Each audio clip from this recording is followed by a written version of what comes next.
Telugu Desam party ఎవరి మోసం చేసినటువంటి దాడుల్లో ఇబ్బంది పడినటువంటి ప్రతి కుటుంబానికి దగ్గరికి నేను వస్తాను, వాళ్ళకి అండగా ఉంటానని చెప్పి జగన్మోహన్ రెడ్డి గారు చెప్పారు. అదేవిధంగా మన జరిగినటువంటి ఎన్నికల్లో ఇంత మంచి చేసి ఇన్ని రకాలైనటువంటి సంక్షేమ కార్యక్రమాలు అందించి మనం ఓడిపోయాము. ఇది ఒక మిరాకిల్గా ఉంది. దేశవ్యాప్తంగా కూడా మన దగ్గర ఆధారాలు లేవు, అయినప్పటికీ దేశవ్యాప్తంగా మరి శకుని మామ ఎలా అయితే పార్టీలు ఎలా కావాలంటే అలా వేస్తాడో అలా తెలుగుదేశం పార్టీ, జనసేన, బీజేపీ కావాల్సినట్టు అక్కడ పార్టీలు పండి అని చెప్పి మా పార్టీ కానీ జగన్మోహన్ రెడ్డి గారి కానీ మాది కానీ అభిప్రాయం. అదేవిధంగా రేపు రాబోయే రోజుల్లో ఈ 6 నెలలు కూడా కొంత టైం ఇచ్చి చూద్దాము. ఆ తర్వాత చంద్రబాబు నాయుడు చెప్పినటువంటి దొంగ హామీలని ఎట్టి పరిస్థితుల్లోనూ నెరవేర్చలేడు. ఎందుకంటే ఇవాళ చూసిన సూపర్ 6 అని పెట్టాడు. ఆ సూపర్ 6 లో 18 సంవత్సరాలు దాటినటువంటి ప్రతి మహిళకి 1500 పెన్షన్ ఇస్తా అన్నాడు. రేపు 1వ తారీఖు ఇస్తున్నాడా? దాని గురించి మాట్లాడలా. 3 గ్యాస్ సిలిండర్లు ఇస్తా అని చెప్పాడు, దాని గురించి మాట్లాడలా. బస్సుల గురించి మాట్లాడలా. అదేవిధంగా బీసీ గాని, ఎస్సీ గాని, ఎస్టీ గాని వర్గాలకి 50 సంవత్సరాలు దాటిన వాళ్ళకి పెన్షన్ ఇస్తానని చెప్పాడు సూపర్ 6 లో. దాని గురించి మాట్లాడలా. అది ఎప్పుడు ఇస్తాడో చెప్పట్లా.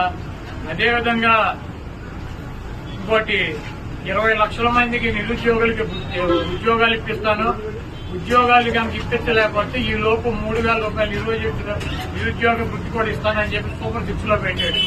మొన్న తెలంగాణలో హరీష్ రావు గారు మాట్లాడుతూ చెబుతున్నాడు, చంద్రబాబు నాయుడు గారు చెప్పిన వాగ్దానాన్ని ఏమీ చెప్పాడు. 1000 రూపాయలు పెంచింది. ఇప్పుడు వచ్చి 3,000 ఆల్రెడీ ఇచ్చేది జగన్మోహన్ రెడ్డి గారు 3,000 ఇస్తాయంటే వీడు వచ్చి 1000 ఇచ్చాడు. మీరు అక్కడ 2,000 ఇస్తాయంటే రేవంత్ రెడ్డి 4,000 చేయాలి కాబట్టి అక్కడ ఇబ్బంది పడుతూ ఉంటాడు.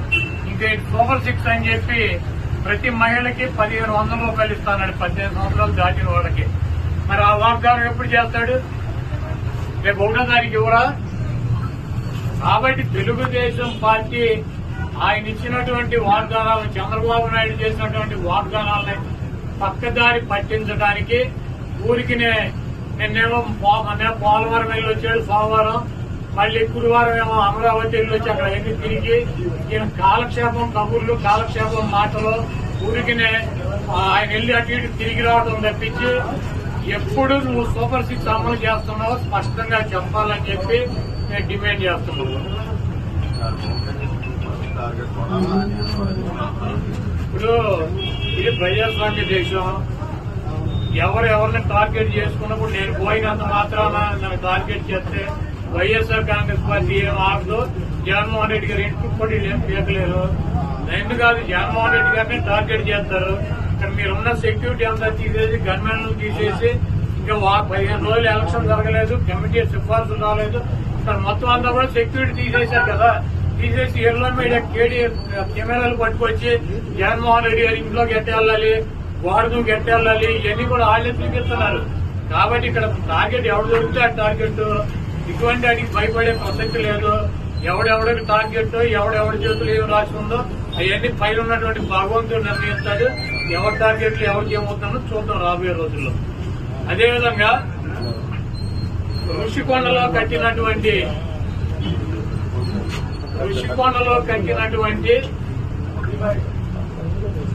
పర్యాటక కేంద్రంలో కట్టినటువంటి భవనాలని ఈ సిగ్గు ఎక్కువ లేనటువంటి తెలుగుదేశం పార్టీ, ఈ సిగ్గు ఎక్కువ లేనటువంటి ఎల్లో మీడియా అది జగన్మోహన్ రెడ్డి గారి నివాసం అని చెప్పి చూపిస్తున్నారు 3 రోజుల నుంచి.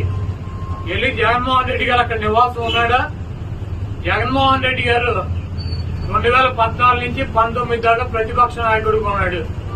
ఆయన కార్యాలయం లోటస్ పాండ్, ఇల్లు లోటస్ పాండ్. ఆయన లోటస్ పాండ్ హైదరాబాద్ నుంచే ప్రతిపక్ష నాయకుడికి ఉన్న 5 సంవత్సరాలు నడిపాడు.